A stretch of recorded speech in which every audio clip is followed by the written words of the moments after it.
Uthi umama wakho uyagula ngikuthumela imali namhlanje ozongiphika kanjena. Mama uyagula kuphi? Awu kahle mfethu sobukusho ukuthi bongiqambela amanga phela. Mama kade washona. Kade washona? Kade washona mama. So imali boyifunelani ke mawuthi umama wakho washona bofunela isipoko?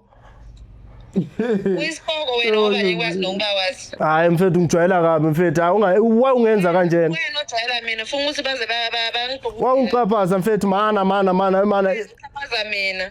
Awu kahle wena so emva kwezolo besisonke mfethu. Wawusuka kimi wayelala kwindoda yakho le. Awungangenzi so mfethu kunini ngikhokhela irent mfethu. So benishaya raw the whole time. Yeah besishaya raw mfethu.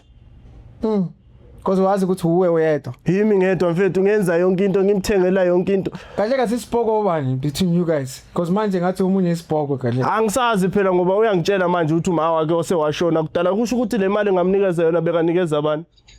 Bekungeyani kahle awutshela. Uzona isipoko. Isipoko ngoba ungifonela manje uzongibulalisa ngomuntu wami hlele naye la. Angendawo emuntwini wabo mina ngenaphi. Uthandana nesipoko wena. Uyangena because wena ufonile la. Emfethu. What if uthandana nesipoko? Mana mfethu mana. Awungitshela uthini wena? Ngithi wena.